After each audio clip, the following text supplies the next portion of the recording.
नमस्कार, आप देख रहे हैं आज तक। आपके साथ मैं हूं सईद अंसारी। बड़ी खबर इस वक्त यही है कि तमिलनाडु की मुख्यमंत्री जयललिता की स्थिति बेहद गंभीर बनी हुई है और इस बीच चेन्नई में करीब घंटे भर से एआईएडीएमके के विधायकों की बैठक चल रही है। इससे पहले सभी विधायकों को जत्थों में अपोलो अस्पताल बुलाया गया था, लेकिन घंटे भर से यह बैठक चल रही है। ऐसा बताया जाता है कि विधायकों से यह हलफनामा लिया गया था कि जयललिता के उत्तराधिकारी पनीर सेल्वम होंगे। घंटे भर से यह बैठक चल रही है विधायकों की और उसमें फैसला किया जाएगा। उत्तराधिकारी के नाम पर मोहर लगेगी। जयललिता की सेहत पर चर्चा हो रही है। कल भी देर रात तक तमाम विधायक चेन्नई के अपोलो अस्पताल में मौजूद, जयललिता जो भर्ती है वहां पर सभी मौजूद थे और इस वक्त ये बैठक चल रही है। तो दस्तखत भी करवाए जा रहे हैं। ये इस वक्त की स्थिति है कि लगभग घंटे भर से ये विधायकों की बैठक चल रही है और अस्पताल के बाहर अब से कुछ देर पहले जयललिता के समर्थकों ने हंगामा भी किया है। पुलिस से उनकी झड़प भी हुई है, पत्थरबाजी भी हुई है। रविवार शाम हार्ट अटैक आने के बाद जयललिता की स्थिति बेहद गंभीर बन गई है। अपोलो अस्पताल ने अब से कुछ देर पहले एक मेडिकल बुलेटिन जारी करके ये कहा है कि जयललिता लाइफ सपोर्ट सिस्टम पर हैं। दुआओं का दौर चल रहा है। समर्थक बेकाबू हो रहे हैं, उन्हें गुस्सा आ रहा है। अपोलो में एम्स के डॉक्टर्स भी अपोलो के डॉक्टर्स के साथ जयललिता की सेहत की निगरानी कर रहे हैं।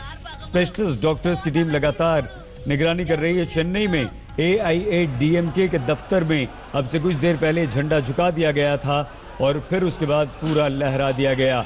इस झंडे को झुकाने, उतारने और लहराने के बीच सस्पेंस की स्थिति बनी रही। अपोलो के बाहर, अपोलो यानी कि चेन्नई के अपोलो अस्पताल के बाहर जहां पर जयललिता भर्ती हैं, वहां पुलिस और जयललिता के समर्थकों में झड़प भी हुई है।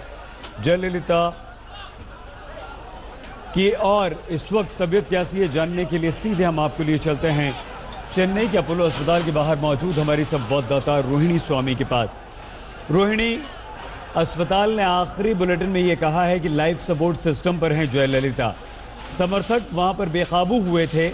इस वक्त स्थिति क्या है और क्या कोई नई जानकारी आपके पास है, रोहिणी?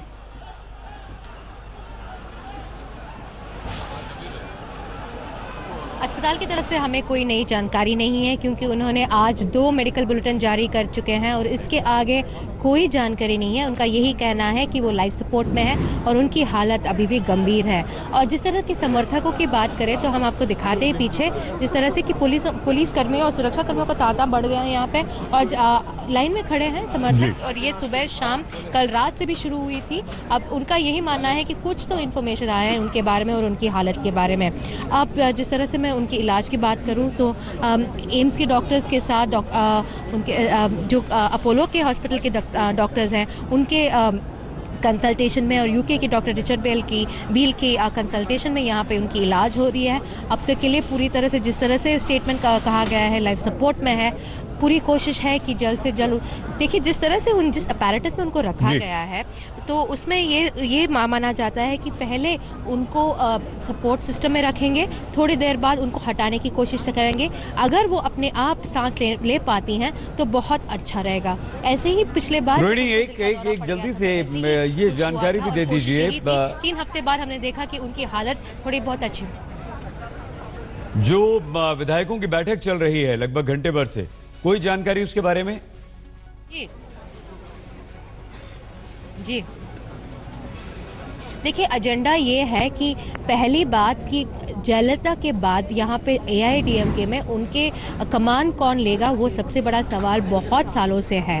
अब क्योंकि उनकी हालत काफ़ी गंभीर है तो प्लान बी माने दूसरे प्लान की तरफ से उन्होंने ये सोच के रखा था कि ओ पनीरसेल्वम जो अभी मुख्यमंत्री के पद जो उन्होंने लिया है वो उनकी जो सक्सेसर रहेंगे और उनसे वो आगे की कमान ले सकते हैं। एमएलए से उनकी सिग्नेचर्स लिए गए हैं, उनकी दस्तखत लिया गया है कि ओ पनीरसेल्वम उनके कमान संभालेंगे एआईएडीएमके पार्टी के।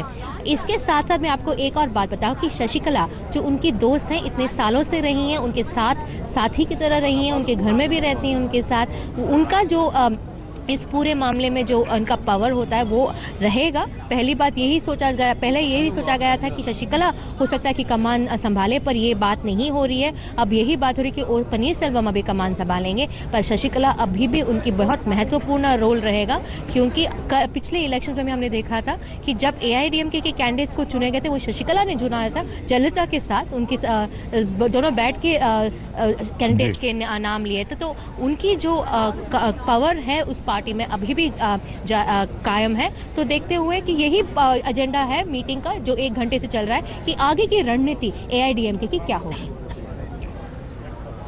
बहुत धन्यवाद रोहिणी आपका। लेकिन हम आपको बता दें कि दुआओं का दौर तमिलनाडु में चल रहा है। जगह जगह प्रार्थनाएं जयललिता की सेहत के लिए की जा रही हैं। तमिलनाडु की मुख्यमंत्री जयललिता की स्थिति बेहद नाजुक बनी हुई है। 3 तस्वीरें रामेश्वरम, मदुरई और मुंबई की, जहां पर प्रार्थना की जा रही है जयललिता की जल्द सलामती, सेहत, स्वस्थ होने की कामना के लिए लोग प्रार्थना कर रहे हैं, दुआएं कर रहे हैं, पूजा अर्चना हो रही है। और रामेश्वरम में भी जयललिता के लिए पूजा की जा रही है। मदुरई में महिलाएं काफ़ी देर से ये पूजा अर्चना कर रही हैं। और मुंबई में भी जयललिता के समर्थक जो हैं वो एक मंदिर में जुटे हैं, उनकी फ़ोटो लेकर साथ में, और वहाँ पर भी जयललिता के जल्द स्वस्थ होने की कामना की जा रही है, पूजा अर्चना की जा रही है। लेकिन अगर हम आपको अपडेट दें अभी तक का, तो केंद्रीय मंत्री वेंकैया नायडू जयललिता का हालचाल जानने के लिए अब से कुछ देर पहले अपोलो अस्पताल पहुंचे। और ये समर्थक हैं जो रो रहे हैं, बिलख रहे हैं और सिर्फ ये चाहते हैं कि उनकी अम्मा, उनकी जयललिता जल्द से जल्द ठीक हो जाएं। रोते बिलखते ये समर्थक अपोलो अस्पताल के बाहर डटे हुए हैं। और ये सिलसिला रविवार देर शाम से लगातार जारी है। और अब तो दूसरी तस्वीर जो है वो समर्थकों के बेकाबू होने की है। पुलिस से झड़प हुई है, बैरिकेडिंग तोड़ने की कोशिश की है समर्थकों ने, और पुलिस से नाराज समर्थकों ने पुलिस पर पथराव भी किया है। भीड़ लगातार बढ़ती जा रही है, समर्थक बेकाबू हो रहे हैं, रो रहे हैं, बिलख रहे हैं, दुआओं का दौर चल रहा है। वेंकैया नायडू कुछ देर पहले पहुंचे थे। इसके अलावा चेन्नई के पुलिस कमिश्नर ने कहा है कि सभी पुलिस अधिकारी ड्यूटी पर मौजूद रहेंगे, उनकी छुट्टियां कैंसिल कर दी गई हैं। लॉ एंड ऑर्डर की स्थिति को देखते हुए कर्नाटक स्टेट रोड ट्रांसपोर्ट ने तमिलनाडु कर्नाटक के बीच चलने वाली बस सर्विस रोक दी है। और इस वक्त एक और खबर यह है कि AIADMK के विधायकों की लगभग 6 बजे से बैठक चल रही है और ये सभी पार्टी दफ्तर में मौजूद हैं। चेन्नई के अपोलो हॉस्पिटल में अतिरिक्त सुरक्षा बलों को तैनात किया गया है। आसपास के इलाकों में सुरक्षा बढ़ा दी गई है। चेन्नई में तनाव है और इसको देखते हुए ये सलाह स्टूडेंट्स, प्रोफेशनल स्टूडेंट्स को दी गई है कि वो जल्दी अपने घर लौट जाएं। डॉक्टर्स की, एक्सपर्ट्स डॉक्टर्स की टीम लगातार जयललिता की निगरानी कर रही है और जयललिता की स्थिति बेहद गंभीर बनी हुई है, क्रिटिकल आप कह सकते हैं। ये वो समर्थक हैं जिनकी पुलिस से झड़प हुई थी। कुछ समर्थकों ने पुलिस पर पत्थरबाजी भी की थी, तोड़फोड़ भी वहाँ पर हुई थी, बैरिकेडिंग्स को तोड़ दिया गया था। लेकिन ये स्थिति अब से कुछ देर पहले की है, क्योंकि चेन्नई के अपोलो अस्पताल के बाहर जयललिता के समर्थक थोड़ा सा बेकाबू हुए थे और गुस्से में उन्होंने पुलिस पर पथराव भी किया था। हालांकि पुलिस ने बल प्रयोग नहीं किया है, लेकिन इन समर्थकों को समझाने बुझाने की और शांति बनाए रखने की लगातार अपील पुलिस की तरफ से की जा रही है। राजनीतिक लोगों की प्रतिक्रियाएं भी लगातार मिल रही हैं। सभी जयललिता की जल्द सलामती और स्वस्थ होने की कामना कर रहे हैं। समाजवादी पार्टी के अध्यक्ष मुलायम सिंह ने भी जल्द स्वस्थ होने की जयललिता के लिए प्रार्थना की है, कामना की है। जयललिता जी केवल मुख्यमंत्री नहीं है, मुख्यमंत्री तो पहले भी रह चुके हैं। जयललिता एक देश की लीडर है और देश की समझदार नेता है। मेरी कामना है कि किसी तरह से जल्दी स्वस्थ होके जनता के बीच फिर आए और सरकार चलाए।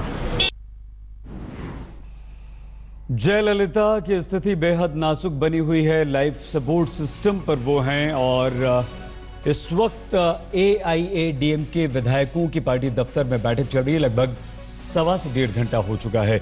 जयललिता की स्थिति बेहद नाजुक बनी हुई है। लाइफ सपोर्ट सिस्टम पर उन्हें रखा गया है। आखिर ECMO एक सिस्टम है सपोर्ट सिस्टम है जिस पर जयललिता है, आखिर ये सिस्टम होता क्या है, इस बारे में बात की है मशहूर कार्डियोलॉजिस्ट डॉक्टर नरेश त्रेहान से हमारी संवाददाता इल्मा हसन ने।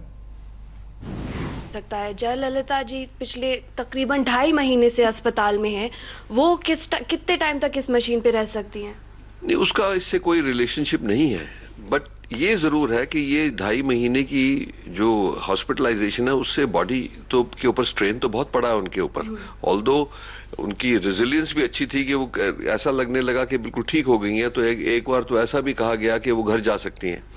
अब उससे ये फिर बैकवर्ड कोलैप्स होना एक मतलब डबल स्ट्रेन तो है, पर उसका जो मैंने बोला कि underlying reason of the arrest का सबसे बड़ा इसमें मुद्दा है कि कैसे वो हुआ, किस वजह से हुआ, क्या हम उसको ठीक कर सकते हैं। जब हमारे पास टाइम मिला है कि एक्मो की वजह से हमें टाइम मिल गया है कुछ रिपेयर वर्क करने का, अगर जो रिपेयर हो सके तो उसमें ये जरूर होगा कि ये जो पेशेंट को मिलना चाहिए चांस वो मिले, और हमारी सबकी उम्मीद तो यही है कि भाई वो रिकवर करे। अब जैसे मैंने बोला, अब क्या होगा ये सिर्फ अंडरलाइंग कंडीशन पे डिपेंड करेगा। सर, वो एक्मो मशीन पे 3-4 हफ्ते तक तो रह सकती हैं, लेकिन क्या वो अपनी responsibilities as a chief minister ECMO machine पे रह के वो क्या कर पाएंगे? उनकी मोबिलिटी कैसी होगी, उनकी एजिलिटी कैसी होगी? नहीं, मोबिलिटी तो होती ही नहीं है, क्योंकि यू हैव टू बी, और सबसे बड़ी बात यह है कि इसमें कुछ काम वगैरह जैसे आप बोल रहे हैं वो नहीं किया जा सकता।